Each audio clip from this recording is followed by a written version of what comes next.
people. We are right now here in Mwakirunge Dumpsite from Kenya, Mombasa. The next few days take Simbaku Kenya Foundation, Coastal Guardian, a documentary for that you see this complete situation, and for that we bring the change for a better future together. Yeah.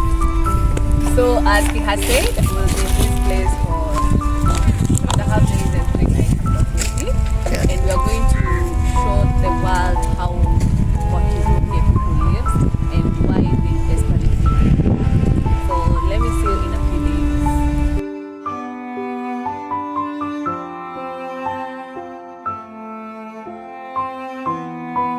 Okay, good morning. I've actually done going through Mwakirunge, and I have someone here who's actually the OG of Mwakirunge.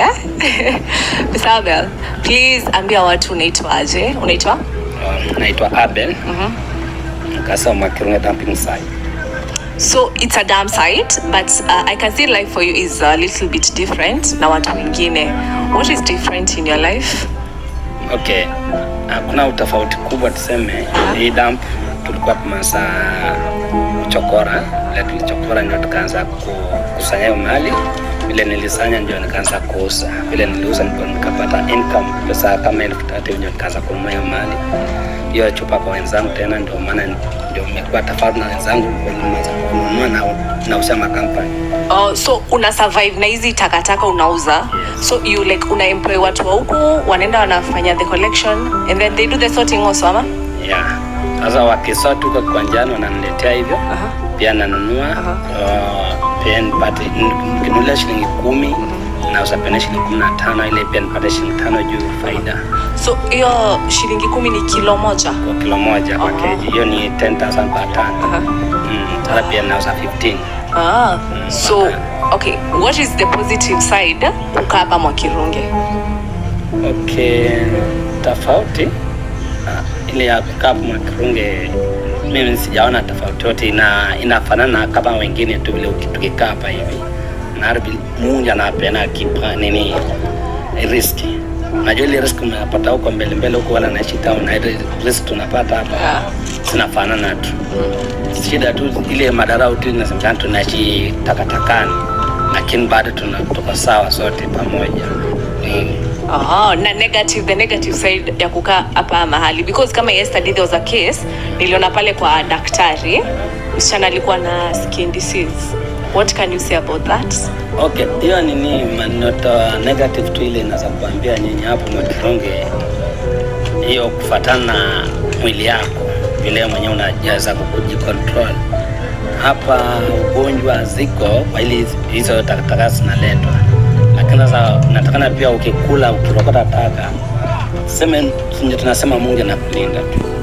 Kama kukufa watu wangekufa wengi.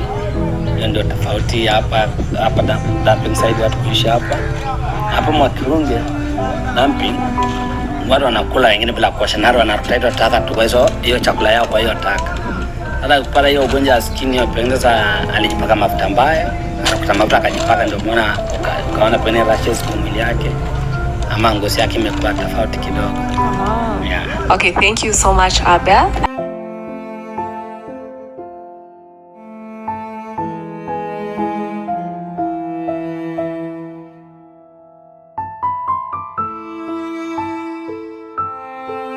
So it's day 3 in Mwakirunge, Coastal Guardian and Simba Crew Mega Projects.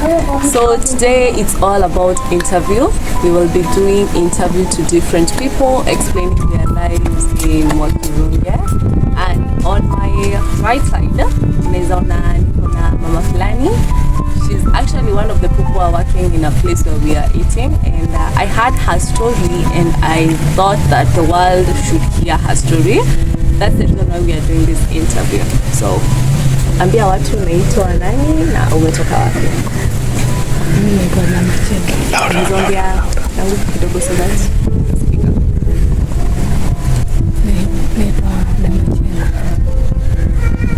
Unaitwa uko na miaka ngapi? 36. Oh, 36. So 36 years, the weird part of, the interesting part of it is, she told me yesterday she has 7 kids. And it was surprisingly for me, because at 36 with 7 kids, I guess that's an interesting story. Sindio Oscar? Sindio. Yeah, so tuambie tu kutoka maisha yako venye kutoka uzaliwe umefikaje hapa. Nilikuja kwa lile mtoto kwa nisikie vizuri, walia na uchanga wake, basi tukazunguka tukatoka huko kwetu, tukapiga mzee bwana anapata kubali kazi yake bila kutengeneza kama shona kama sasa tukaendelea kulia nadia tukapeleka sasa ni ule mwenye umeniambia ni watatu. Ule ndo alitorosha nyumbani akapeleka. Sasa maisha yangu shida huku na huku. Mzee akaanza kukata makaa. Kukata makaa ni kufanya nini? Anakata miti anauza makaa. Tukatoka hapo tukafanya kazi yake ya kutengeneza kamba. Sasa zile watoto wanapata njaa. Zile kupata chakula sasa zinawapata chakula. Sasa ni shida tu.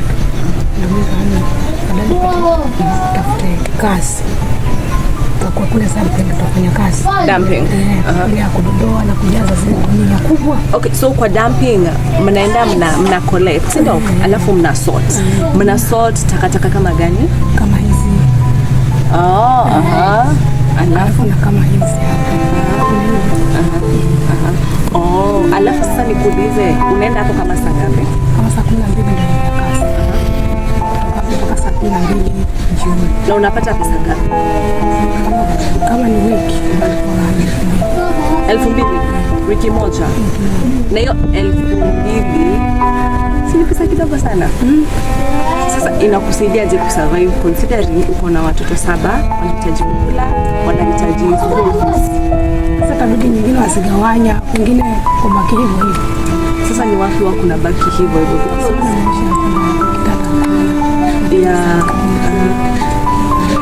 Sasa wasije kwenye chakula, watoto wapate kula.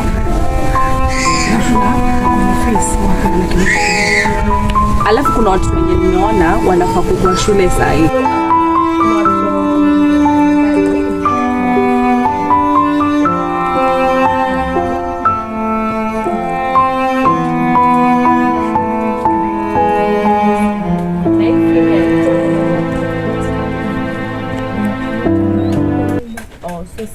Peke yake. Na ni watoto wangapi wenye wako shule? 4. Watu 4 ndio wako shule saa hii. Wako shule ni 3. Ni 3. Okay, na saa hii unajisustain aje? Like in terms of kuwape chakula. Ni kama venye unaona pale na mama. Tuko kama wiki. Wiki Jumapili. Ndio madam ananipatia pesa. Sasa kinipatia pesa ndio namang'ana. Mwingine ananipa chakula. Kama dukani kule nadaiwa kwa Msomali. Nalipa kidogo na ugamia wanaenda shule. Naenda kuzungumza na walimu. Naambia ni subirini kidogo. Lakini wanajua hali yako. Na nikuuliza, jana niliona watoto wengi sana below 15 wanafanya kazi kwa Dumpsite. Watoto wako wanaenda kwa Dumpsite? Wanaenda kwa Dumpsite?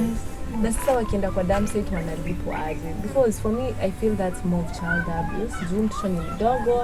Mimi mwenyewe nilienda jana Dumpsite for like 3 hours and I ended up being sick.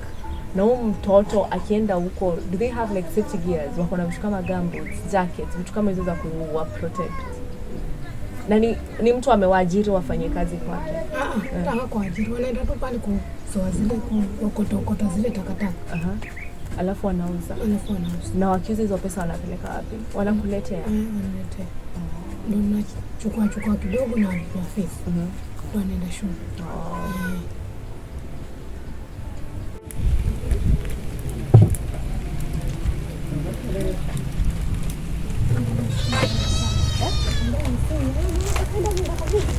Here is the house from the mother of the 7 kids. All 7 kids living there in these houses. Of the left side you see a boy is cooking.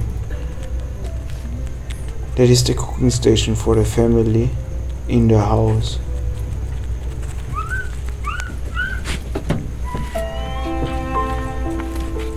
When we're going outside of the other side is the sleeping room. These people sleep off the floor and have no mattress, no malaria net or security. All 7 kids and the mama sleeping in the smoke from the kitchen and in this broken house. So mama, hello. I listened about the gumboots. I listened about the safety vest. You have this not in the by the Dumpsite. You have not when kids are playing there. I have a big question. What is with the medical? What is when any issue is there? What helping the county? What helping the people? Anakuuliza wakienda kwa Dumpsite, mtoto in case akuwe mgonjwa, mnapata wapi pesa ya kumpeleka kwa apewe matibabu? Kama pengine mfanyakazi unapata pesa na kupeleka hospitali. Na kama una pesa. Oscar, you've understood? Yeah. So the other question is how you feel when you feel the smoke, how you feel when your kids may be playing there, how you feel about mama feeling, how you feel? Watoto wakienda kule kwa Dumpsite, kama mzazi unafilaje?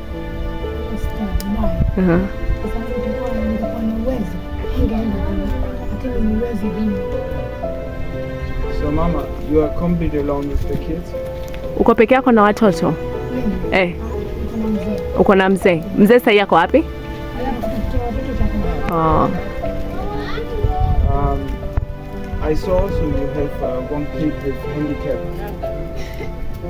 Ule mtoto mwenye ni mlemavu.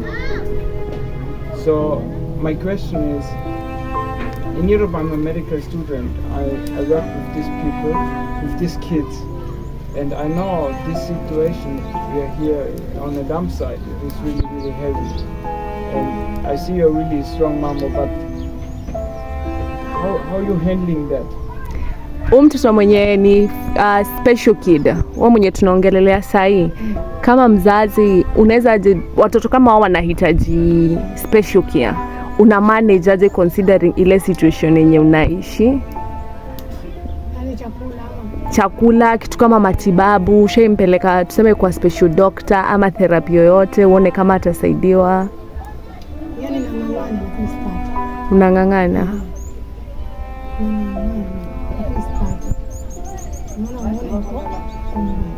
Hata shule waendi? Miaka yote yake 10 hajaenda shule. So mama, I saw also your house. I saw also you're cooking and everything. Can I ask you this question?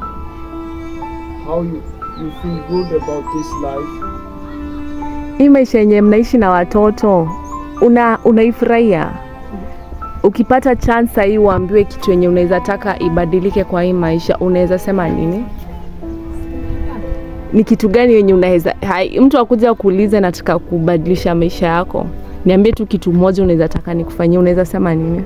Kama nijingia ama nisaidie kitu kwa wale watoto wale wakienda shule kanipeleke. Alafu yule mwingine huyu mmavu naye akamu after shule yake ndio alikuwa free. So mama, I have also one question. We have here many houses. You have any security in the night? Kuna security mkilala usiku kama nyumba yako, kuna mtu wa kuwalinda venye tumeona nyumba inakaa? Wow.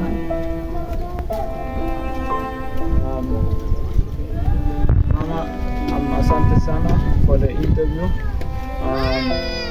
Right now we see the situation here. We see the situation in the Dumpsite areas. We must really look for that we can help the people. together, we stay together for the better future, and we must also helping people because that is not the situation for life, and every people have the right to life and stay in a place where they stay safe, health, and not about every day with sickness, because every day right now they become sicknesses. Yeah, that's why we must really look for that. We bring the change. Hii nyumba mnaishi watoto 7, nyinyi wote 7 na mzazi na mzee pia. Oh, sawa, asante. So guys, welcome to Colorado Volunteer Medical Facility. It's an individual funding hospital which is located in Mwakirunge. So that's the entrance. After the entrance, there is the reception part of it, and you can see we have the oxygen thing. This is where it's used on people with asthma or any respiratory diseases. And then we have a storage room. This is where most of the things that arrives are kept. And then we have the consultation room.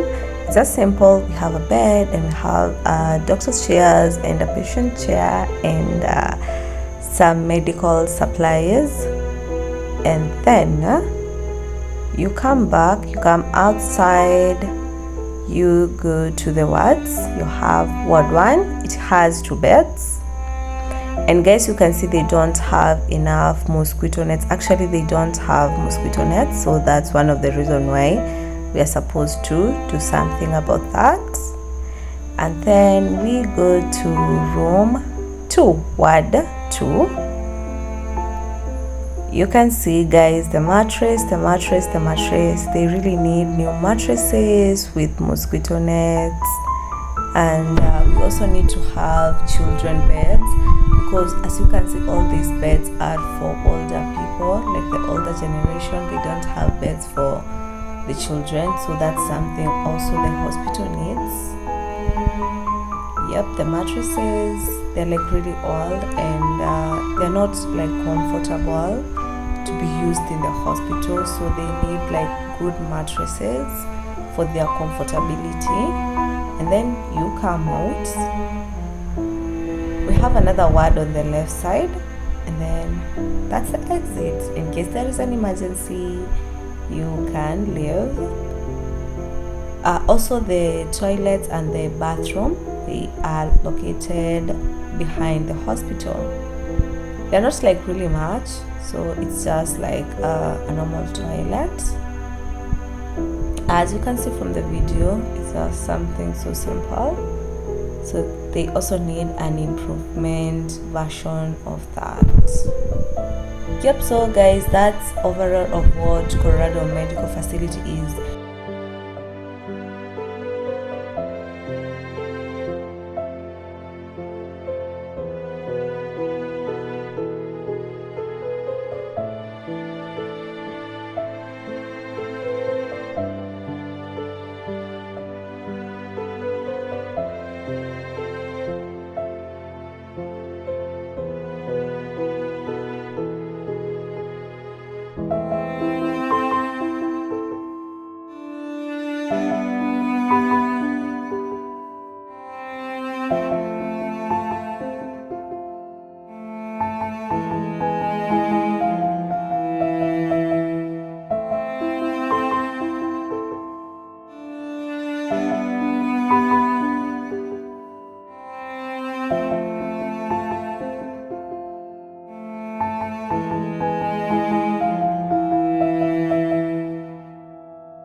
With all the West looking the people for food, for drink, for that the people can live here in the Dumpsite. It's every day a game for life or death for every people. So, part 2 of the interviews here in Wakirunge. We are here right now by the hospital. Karibu sana. Karibu sana. Tell me your name. My name is Dr. Masinde Gongo Mbane, but the locals they call me Masinde, but my friends they call me Miguel. Yeah, medical students who graduate together they call me Miguel. Some my pals they call me Miguel, but along the locals they know me by Masinde. You ask even a small kid, tell me Masinde, and all the mama will tell me Masinde. Sure. How old are you? I'm 30 years old. 30 years? Okay. So you are the doctor here for the areas? I can say this is an area where it's more voluntary. I'm on the community. I'm on the community because I'm here to help the community. But more so, it's not say that solely I'm helping the community. Or when I say that people with their funding me to come and help the community. I'm here because I have my small enterprise in form of a commercial, but it turned out to be like a volunteer because when I came in, I thought it would be business and it's of making profit. But the people I met on the ground, it forced me to be 50-50. So you have to go work because I'm employed. I work with private hospitals because I'm a critical care doctor. So I work with the private hospitals. Then there's more stipend I get, plus another energy that I get. I put it together to help the community go ahead. And it is, someone could say maybe they're making a lot of profit. People talk of maybe growing rich, but when you come here, then you realize if you profit-minded, you can't survive. That's my next question. Why are you doing that? Because when it's volunteer, you take that from the soul or from the heart, or why are you doing that? I'm doing that because for me, when I say when I went to school to study medicine, to me, medicine was like a passion. It's like I did medicine because I wanted to come and help the people. It comes from my background. I come from the Turkana, the north part of the Kenya. So me being a Turkana by blood, the people I've survived with, currently people are talking about the bandits and all those, people are talking about displaced from one group to another group to another group. So living in a hazardous environment and living in a place where there's no water, there's no food, there's no medication, it helped me to come and become well-oriented to this environment. Because when I was born there, then through the help of people who volunteered, I went to school, finished my classes, and then when I finished my classes, the Equity Bank group helped me to join high school. Then I went to high school, then I passed my exam, passed well, then I went to the university. The only thing which was on my mind, I wanted to do something which belongs to the community. That's amazing. That's really amazing. We are here right now in the Dumpsite. That's really dangerous. I saw kids playing there. I saw people are living there. So what is the issue is? Which people coming in this hospital? Because you say volunteer, so which people are also paying them? So where you get the money? Okay. First is as we sit in here, you might see a patient coming. And the patient who might be coming in, that's why our main motto is be careful on. So people who come in, for example, say we have people who are maybe say self-employed, people who maybe run their business like mama burger, people who just do their own business around, they can afford to come in. People who stay at the dumping site, who doesn't have any way out, these things just come in. And that's why when I go around that place with you, you'll realize even a small kid there will come in. Will say, Doctor, because they know me. Now when they come here, there is only one thing they know about you. When they come in, they tell you, Doctor, I've been cut by a bottle. I've been hit by a nail. I've been beaten by something I don't know. Because when they're there, there's some sharp tools there. Even sometimes you might find even the sharp boxes from the hospital. Some they have been deposited there, and they can come across patients with cuts, patients with others. So when they reach here, they will need tetanus injection. That's from your point of medical point to know that they need a tetanus injection. So you have to give them tetanus injection. And when you give them tetanus injection, the big question should be, who is going to replace your tetanus injection you've given? Because there's nobody who is going to find you. as much as you want to run the business, pharmaceutical company, if you have to run a pharmaceutical company from a point of truth to the point of truth, you will realize that it has a lot of volume in terms of profit. People make abnormal profits in pharmaceutical company. So if you just want to help people and then you made in a profit, no profit in it, then you can help other people. But now the question should be, how do you finance people whom you work with? Because you need employers who also have to sell your agenda. Because this hospital, I cannot run alone. I have employed like 4 or 5 staffs. So for those staffs to work, because they work in shifts, you have to pay them. Okay. As medication, you have to bring medication. So those are the biggest questions.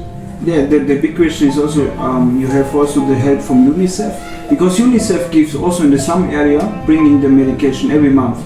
So my question is also, come UNICEF here for that they bring you and help us for medication?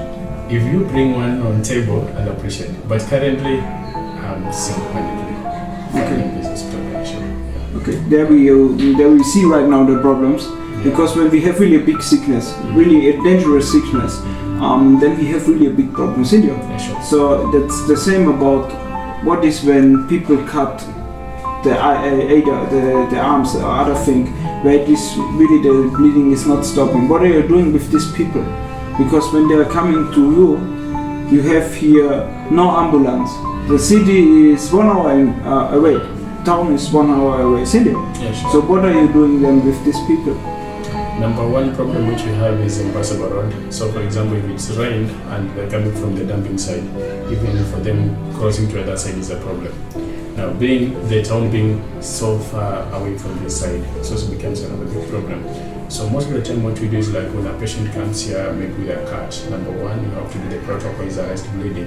After you arrest bleeding, then you have to give tetanus, then you have to manage pain. After you manage pain, if it's on a weekend and they don't have another plan, they don't have any coil, you'll give maybe antibiotic and some painkillers for them to recover from that. Then most of them, they just tell me, if I get someone who will help me get 50 bob, great.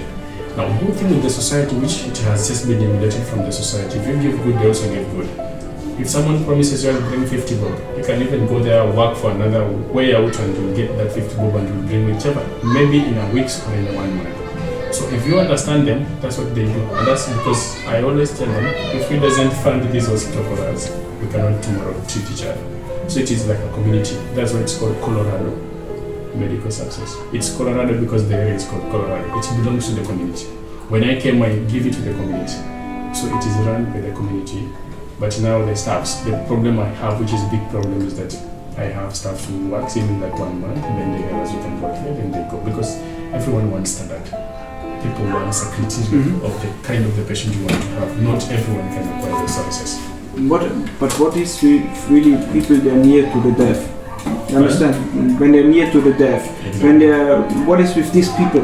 When they need really Makadara hospital or the other thing. What is with these people? You're bringing them here, but you can make nothing. You can only help them with medication. But normally they need the place in Makadara or other things. What are you doing then? So we do referrals. For example, if I'm here, I'm like, on triage, we're doing more of triage. We like the first line of triage because we don't know so which has an inpatient and also have an outpatient. So the first thing is that when you have a patient, maybe a patient comes, let me give an example, we have a mother who's in labor. So a mother who's in labor reaches here and she's in 2nd stage. Now, a 2nd stage is a mother who can deliver within 10 minutes time. So what do you have to help this mother? You have to assess, can she deliver or she cannot deliver? My personal car has been used as an ambulance for most of the time. And that's the biggest challenge that I have. And that's why you sit outside there. You have that mother and you realize maybe she has what you call the CPD, obstructed labor. She cannot deliver. You'll put her in one car, you'll rush her to Makadara. When you reach there, they want a protocol. They'll need a protocol for the patient to go through. Yeah, but you have helped the patient to reach the hospital.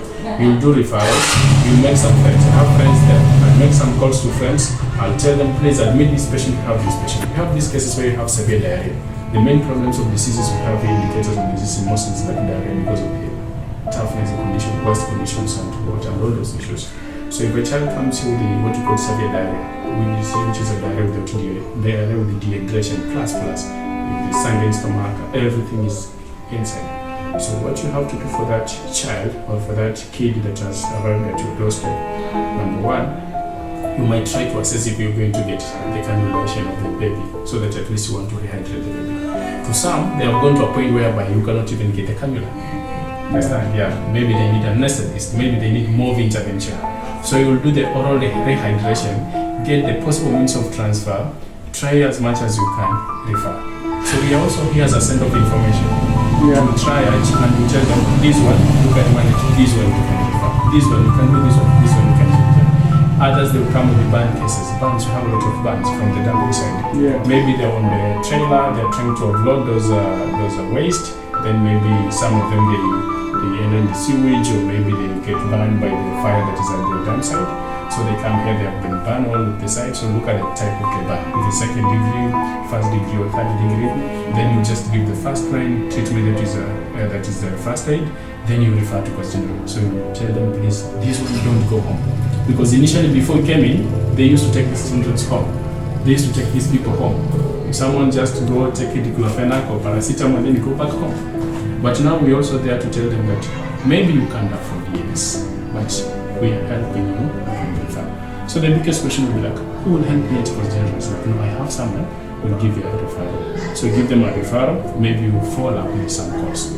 Sometimes you follow up as a relative there. Even if you're a doctor, you go there, you will see your friends, then you say, please help these children. They cannot go through this, they cannot go through this one.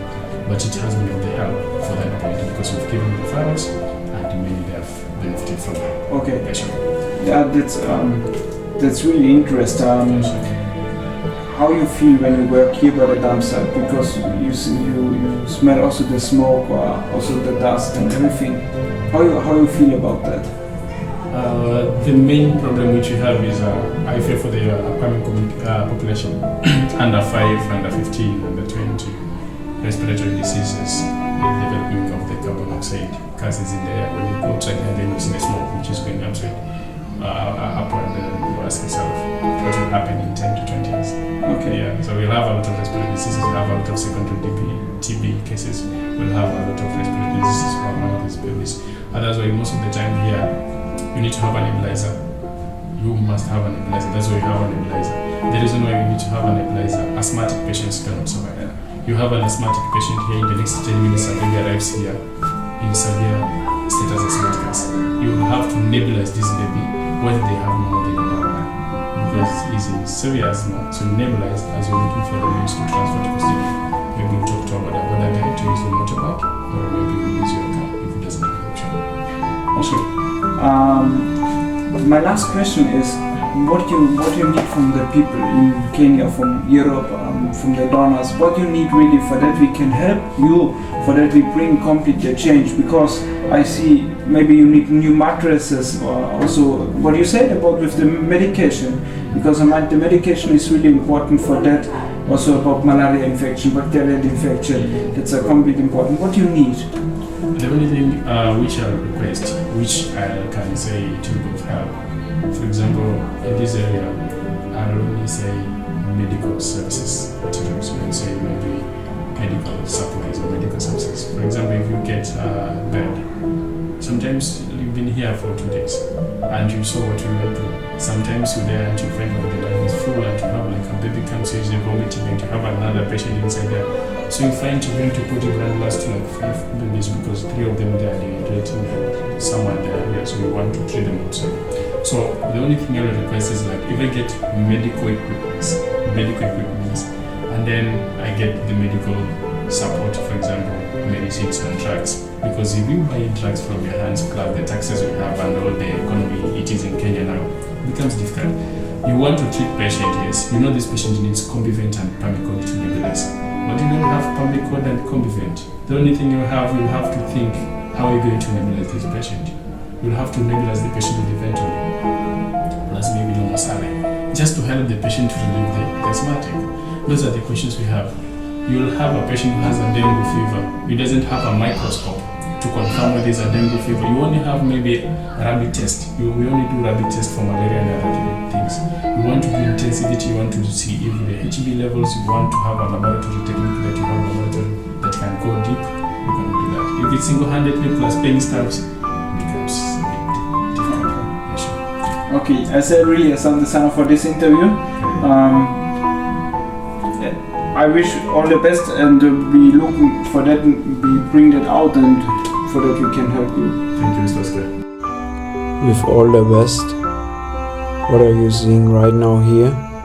Building this 500 people, they're living here on the Dumpsite, their houses, no security, they're staying completely alone, every day and every night.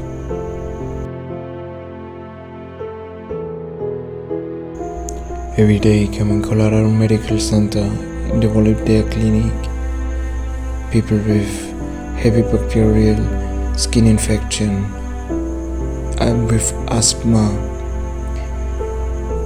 All the sickness is coming from the Dumpsite, and the next hospital is far away, 1 hour to town.